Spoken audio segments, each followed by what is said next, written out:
Живеем във време, в което всичко е на една ръка разстояние. Купуваме, използваме, изхвърляме и после отново. Но рядко се замисляме на каква цена. Не просто в пари, а в ресурси, здраве и бъдеще. Именно тук идва устойчивото потребление. Устойчивото потребление означава да задоволяваме нуждите си така, че да не отнемаме възможността на бъдещите поколения да задоволят своите. Да използваме разумно водата, енергията и храната. Да не харчим повече, отколкото природата може да възстанови. И да не произвеждаме отпадъци, които тя не може да понесе.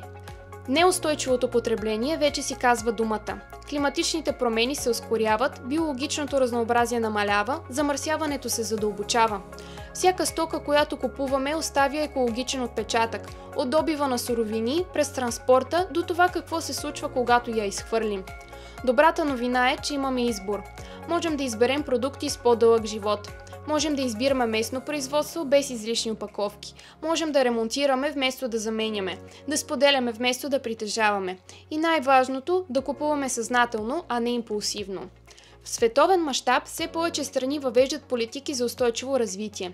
Компаниите залагат на екологичен дизайн и кръгова икономика, в която отпадъците се превръщат в ресурс.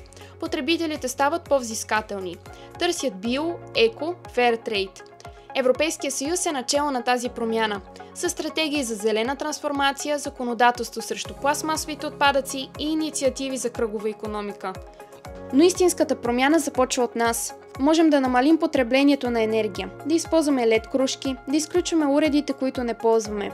Можем да намалим хранителните отпадъци, да планираме пазаруването, да използваме остатъци.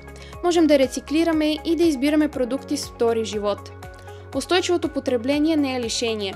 То е избор за по-качествен живот, в по-чиста среда, с повече грижа към хората и планетата.